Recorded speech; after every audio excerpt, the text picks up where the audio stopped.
Allora Presidente, è appena terminata la stagione ufficiale, cosa dobbiamo dire di questa annata 2022-2023? Cosa dobbiamo dire? È un'annata difficile, nata con delle difficoltà.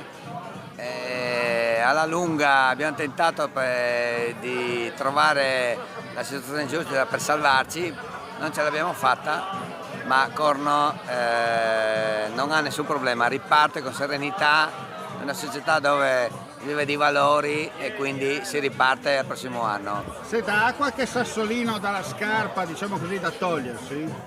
Tu mi provochi, quindi Sassolino non te lo dico, ce l'ho, me lo tengo per me. Certo, abbiamo capito bene. Si riparte il prossimo anno, ma soprattutto la Virtus sta facendo un bel lavoro per quanto riguarda anche il settore giovanile, ma soprattutto anche la seconda squadra che si sta comportando bene in seconda categoria. Assolutamente sì, ripartiamo con serenità, ripeto, l'eccellenza dopo tanti anni fa male retrocedere, però ripeto, ce la giochiamo, il prossimo anno ripartiamo convinti che possiamo anche ripetere quello che abbiamo fatto negli altri anni. Se non succede, Corno è questa, mi sembra che siamo in gran festa e questo dimostra... Questo dice tutto. Questo dice tutto, questo dice Non resta che tutto. augurarvi buon lavoro e soprattutto ritorniamo nei vertici del campionato regionale.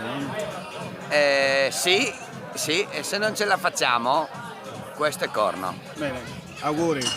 Grazie.